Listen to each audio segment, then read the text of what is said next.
To turn around the swivel seat, you need to lift the red tab. And it might take 2% to turn it together.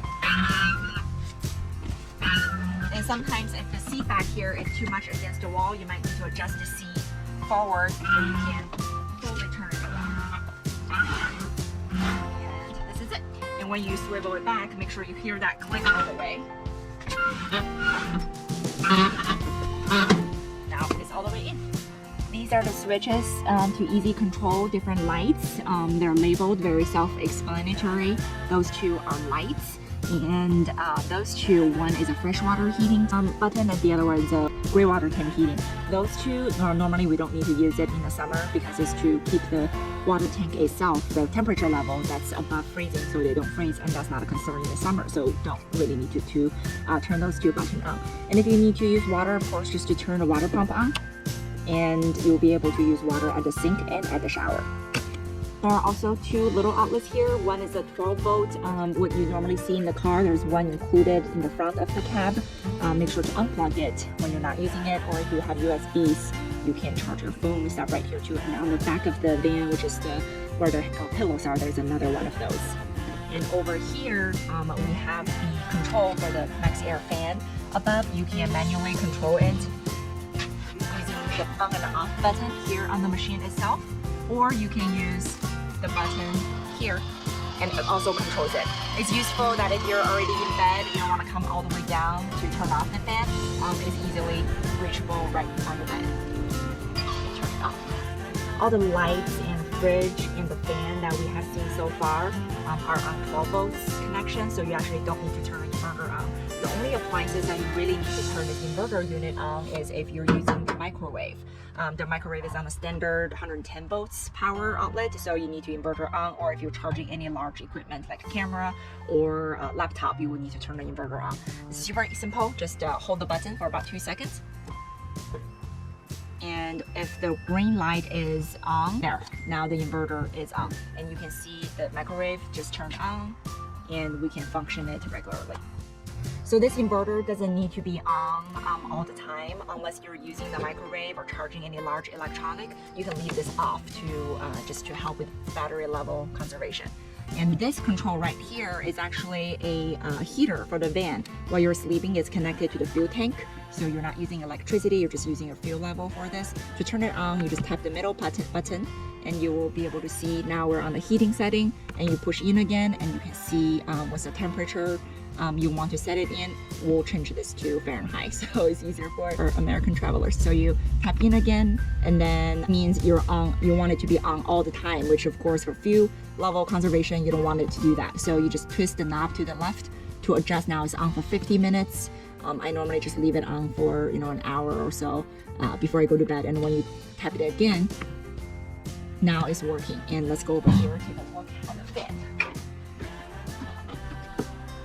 So this is where the air is coming out. It's hard to see in the video. It's actually hot air flowing right now. There's a curtain goes across here. If you're having the fan on at night, just make sure the curtain is not blocking the fan outlet. And you can actually hear the fuel pump is injecting fuel into the unit itself. This is our battery monitor. What battery level we have right now is 99.8%. If you're feeling fancy calculating what's the voltage and the power draw on each appliances, you can cycle it through by the up and down button or plus and minus button. If this draws below 60%, there might be warning signs at different appliances. There are 3 different ways of charging this van, just like all the other vans that we have. It has solar panels, it has battery power, we can connect directly into shore power, and is equipped with DC-DC charger where the batteries are charged while you're driving the van. Here is the hot water heater control unit. You can see the screen is actually black right now. You can't really touch any button. There's an exterior switch that we need to use to turn the whole unit on. So let's go turn that on first. This is the hot water control. You open the door and there is an on and off button. So we just need to switch it on. The reason why this has a control outside is because this water heater is actually using propane, which will show you where the propane tank is. So it needs an exhaust fan, so it's safe. So make sure this one is aligned right before you turn and close it.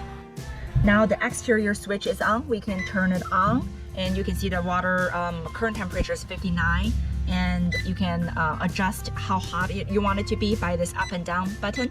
So we'll set it to 120 degrees. And this water system is an on-demand system. So just by turning this on doesn't mean the hot water is in the making. What you need to do is turn the water pump on so we can use water, and then we'll come back to the sink. And the red button means it's hot water. So we'll turn it on and just let the water flow. I think last time I checked it was about 15 seconds. And you can see the temperature is already going up quite fast. This is the hot water heater unit itself. You really don't have to do anything about this. Everything is already set up. And this wood box is where we keep the propane tank. So just lift these two tabs and the propane tank is right inside. You can fill this tank at a lot of the gas stations. There's a lot of these styrofoams included in there to keep the tank from rattling. It's very secure. So if you want to turn the tank off while you're not using it, just in case, to be safe, this is the knob for it. You know, you just like turn right to turn it off and turn left counterclockwise to open it. If you leave this closed, there will be an error message on the water heater itself if you don't shut off the exterior one. And it's quite annoying. It beeps every 5 minutes or so. So I would recommend, if you want to turn this tank off while you're not using it, also turn the switch off on the outside of the van as well. The stove top is also controlled by the propane tank. So if you want to cook, you have to turn the propane off. To turn the stove on, depends on which one you're going to use. So we're just going to use this one as a testing, this in the middle. Okay, so you just need to light it, and then we'll use this spark one to turn the spark it. Make sure there's, you know, propane flowing, and then you can spark it to turn it on. After it's on, you can turn it down, or you can just completely shut it off.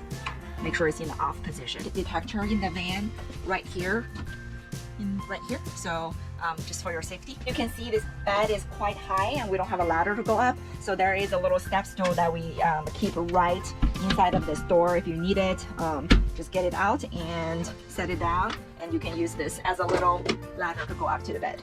So under the bench there's a Nature's Head compost toilet.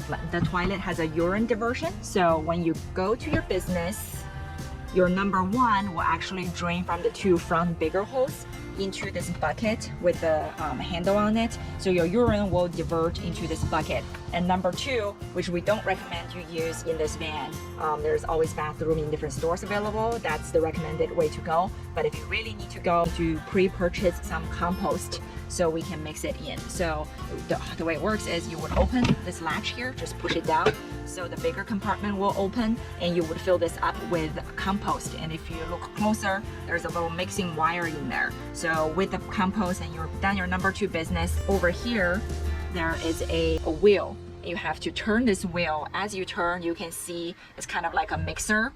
It would mix your number two with the compost to put together so it doesn't smell anything. This one, because it's a compost toilet, is actually connected to a ventilation outside of the van to make sure that even if you have urine or number two sitting in here for a week, it doesn't smell really bad. So after you use it, close the lever here, you're all done.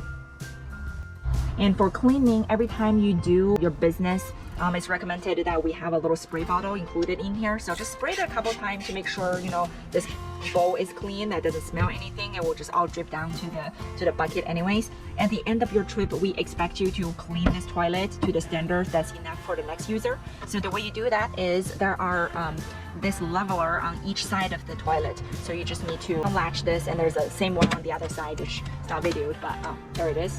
And after both sides are loose, this whole front part can tilt up, and you can just lift this bucket and go down in any toilet that's convenient. As easy as that. And afterwards, you can set this back in and make sure the two holes are aligned before you secure the latches. And if you have done number two in here as well, this bucket needs to be changed and cleaned out thoroughly as well. And after you set everything back into space, the hole is aligned. Make sure you latch the security back. As we mentioned earlier, there are 3 ways to charge the van, and one of them is connect to a shore power. We have a converter included that you can screw on, and if you're at an RV park where you have electricity, you can plug in right away. Now we will talk about how to fill up the water tank. To fill the water here, super easy. So the left here, there's a plug there might be suction on it, just pull it out. We have this water hose included, and we already turned the water on, so super easy. You can see the water level is increasing already. If you're operating this van on your own, it's kind of hard to time when to pull out the water fill. There's actually a quick stop here. As you can hear, the water is flowing right now, but if you just close it, and you can pull it out and go turn off the water. Because this van, we don't have a water level gauge, maybe it is hard to see where the level is at.